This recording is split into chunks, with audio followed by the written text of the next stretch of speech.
ज़बूर 26 रास्त आदमी की दुआ। ऐ खुदावन मेरा इंसाफ कर, क्योंकि मैं रास्ते से चलता रहा हूँ और मैंने खुदावन पर बेलर्जिश तवक्कल किया है। ऐ खुदावन मुझे जांच और आजमा, मेरे दिल और दिमाग को परख, क्योंकि तेरी शफकत मेरी आंखों के सामने है और मैं तेरी सच्चाई की राह पर चलता रहा हूँ। मैं बेहुदा लोगों के साथ नहीं बैठा, मैं रियाकारों के साथ कहीं नहीं जाऊंगा। बदकिरदारों की जमात से मुझे नफरत है, मैं शरीरों के साथ नहीं बैठूंगा।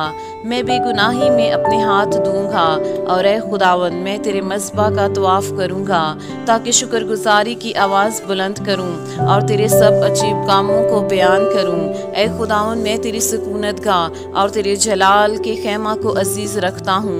मेरी जान को गुनहगारों के साथ और मेरी ज़िंदगी को खूनी आदमियों के साथ ना मिला, जिनके हाथों में शरारत है और जिनका देना हाथ रिश्वतों से भरा है। पर मैं तो रास्ते से चलता रहूँगा। मुझे छुड़ा ले और मुझ पर रहम कर, मेरा पाँव हमवार जगह पर कायम है। मैं जमायतों में खुदावन को मुबारक कहूँगा।